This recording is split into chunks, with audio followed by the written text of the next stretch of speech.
Hello అండి, నేను మీ doctor Anusha Reddy, fertility expert, 49 fertility centre, Warangal branch. ఈరోజు నేను ఈ వీడియోలో ఎండాకాలంలో ఐవీఎఫ్ చేయించుకోవచ్చా, సమ్మర్లో ఐవీఎఫ్ చేయించుకుంటే సక్సెస్ రేట్స్ ఏమైనా తక్కువ ఉంటాయా అన్న టాపిక్ గురించి మాట్లాడదాం అనుకున్నాను.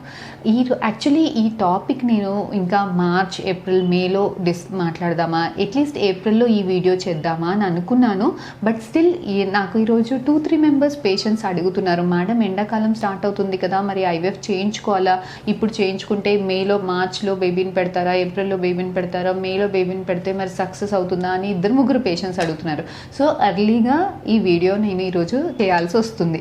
చాలామందికి ఉన్న సహజమైన డౌట్, ఈ ట్రీట్మెంట్స్, ఫర్టిలిటీ ట్రీట్మెంట్స్, ఐయుఐ కానీ ఐవీఎఫ్ కానీ ఎండాకాలంలో చేయించుకుంటే సక్సెస్ ఉండదా, ప్రెగ్నెన్సీ రాదా, వచ్చినా అబార్షన్ అయిపోతుందా అన్న చాలా చాలా చాలా కామన్ మిత్, అనుమానం.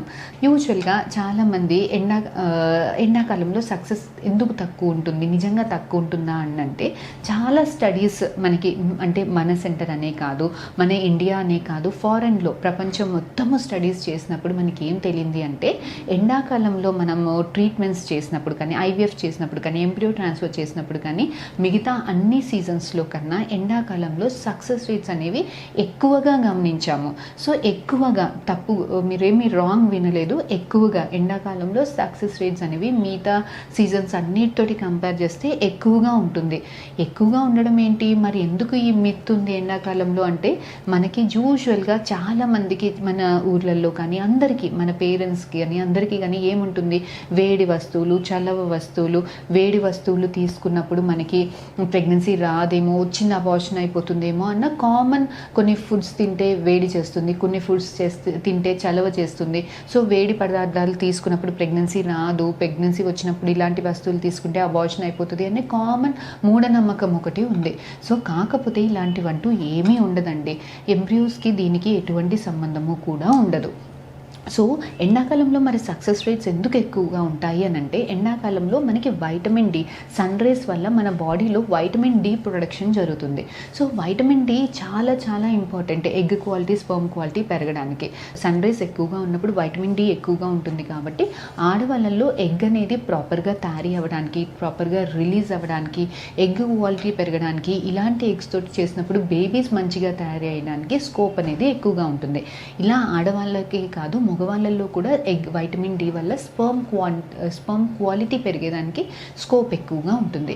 చాలామంది ఏమనుకుంటారు, బయట టెంపరేచర్స్ ఎక్కువ ఉండడం వల్ల మదర్లో కూడా టెంపరేచర్ ఎక్కువగా ఉంటుంది, ల్యాబ్లో టెంపరేచర్ ఎక్కువ ఉంటుంది, బేబీస్ పెరగలేవేమో అని అనుకుంటారు. కాకపోతే గమనించాల్సింది ఏంటి అని అంటే, మన ఒంట్లో టెంపరేచర్ ఎంత, బయట టెంపరేచర్ ఎంత వేడిగా ఎంత చల్లగా ఉన్నా మన లోపల బాడీ టెంపరేచర్ అనేది కాన్స్టెంట్గా ఉంటుంది. అలాగే మన ల్యాబ్లో కూడా ఎండాకాలమైనా చలికాలమైనా ల్యాబ్లో టెంపరేచర్ అనేది కాన్స్టెంట్. మన ఒంట్లో బాడీ టెంపరేచర్ ఎలా ఉంటుందో ల్యాబ్లో టెంపరేచర్ కూడా అలాగే ఫిక్స్డ్ చేసి ఉంటుంది. సో మన ఎగ్ స్పర్మ్ హ్యాండ్లింగ్ యూనిట్స్లో కానీ, ఇక్సీ చేసే మిషన్లో కానీ, మైక్రోస్కోప్ టెంపరేచర్ కానీ, టోటల్ ఇంక్యుబేటర్ టెంపరేచర్ కానీ, టోటల్ ల్యాబ్ టెంపరేచర్ కానీ సేమ్ మన బాడీ టెంపరేచర్ తోటి అడ్జస్ట్ అయ్యి మ్యాచ్ అయి ఉంటుంది. సో లోపల బయట చాలా ఎండాకాలమైన చలికాలమైన ల్యాబ్లో టెంపరేచర్ మాత్రం అలాగే ఉంటుంది. సో ఎండాకాలంలో చేసుకోవడం వల్ల ఎటువంటి టెంపరేచర్ ఫ్లక్చుయేషన్స్ కానీ, ఎటువంటి ఇబ్బందులు కానీ ఏమీ ల్యాబ్లో ఉండదు. ల్యాబ్లో ఎండాకాలమైనా చలికాలమైనా టెంపరేచర్ 24/7 సెట్ అయి ఉంటుంది. ప్లస్ ఎండాకాలంలో మనకి వైటమిన్ డి ఎక్కువగా ఉండడం వల్ల ఎగ్ క్వాలిటీ కూడా బాగుండడం వల్ల సక్సెస్ రేట్స్ కూడా ఎక్కువ ఉంటాయి. ఇలా కాకుండా చాలామంది వర్కింగ్ ఫీమేల్స్కి కూడా సెకండ్ ప్రెగ్నెన్సీస్ ప్లాన్ చేసుకునే వాళ్ళకి, ఫస్ట్ బేబీకి స్కూల్ హాలిడేస్ ఉంటాయి కాబట్టి, వర్కింగ్ ఫీమేల్స్కి సమ్మర్లో హాలిడేస్ ఉంటాయి కాబట్టి this is the very ideal time to get IVF done. ఈ టైం అనేది మనం యూజ్ చేసుకొని ఐవీఎఫ్స్ చేసుకోవడానికని this will be your best time. So ఎవరికైతే అపోహలు ఉన్నాయో ఎండాకాలంలో ఐవీఎఫ్ చేయించుకుంటే సక్సెస్ రేట్స్ ఉండవు అనేది, సో ప్లీజ్ ఈ వీడియో తర్వాత I hope you change your mind. సమ్మర్లో బాడీ ఓవర్ హీట్ అయినప్పుడు కూడా ప్రెగ్నెన్సీస్ రాదు అని అనుకుంటారు కదా. సో ఇలాంటి వాళ్ళు ఎటువంటి జాగ్రత్తలు తీసుకోవాలి అని అంటే, మరి సమ్మర్లో ఎక్కువ మటుకి కూల్ టెంపరేచర్స్లో, అంటే కొద్దిగా మన క్లాతింగ్ కూడా కాటన్ క్లాత్స్ వేసుకునేటట్టు, టెంపరేచర్ ఫ్యాన్ కింద కూర్చొని కొంచెం కూల్ అండ్ టెంపరేచర్ ఉండేలాగా, ఎస్పెషల్లీ వాటర్ ఎక్కువగా, హైడ్రేషన్ ఎక్కువగా ఉండేలాగా చూసుకోవాల్సిందే ఉంటుంది. Water minimum 3 to 6 litres water తీసుకోవాలి. ప్లస్ వాటర్ రిచ్ ఫ్రూట్స్, అంటే ఏదైతే ఫ్రూట్స్ అండ్ వెజిటేబుల్స్లో వాటర్ కంటెంట్ ఎక్కువగా ఉంటుందో సో అలాంటి ఫ్రూట్స్ కన్జ్యూమ్ చేసుకోవడం వల్ల, anti oxidant rich fruits consume చేసుకోవడం వల్ల, ఎక్కువ హైడ్రేటెడ్గా ఉండడం వల్ల, వాటర్ ఎక్కువ తీసుకోవడం వల్ల కూడా మన బాడీ హీట్ అనేది మనం కంట్రోల్ చేసుకోవడానికి స్కోప్ ఎక్కువగా ఉంటుందండి. చూసారు కదండి, మిగతా అన్ని సీజన్స్లో కన్నా సమ్మర్లో ఐవీఎఫ్ సక్సెస్ రేట్స్ చాలా ఎక్కువగా ఉంటాయి. ఇది నేను చెప్పే మాట కాదు, మన ప్రపంచం మొత్తము కూడా స్టడీస్ చేసి తేల్చింది ఏంటంటే మిగతా అన్ని సీజన్స్లో కన్నా సమ్మర్లో సక్సెస్ రేట్స్ ఎక్కువగా ఉంటాయి.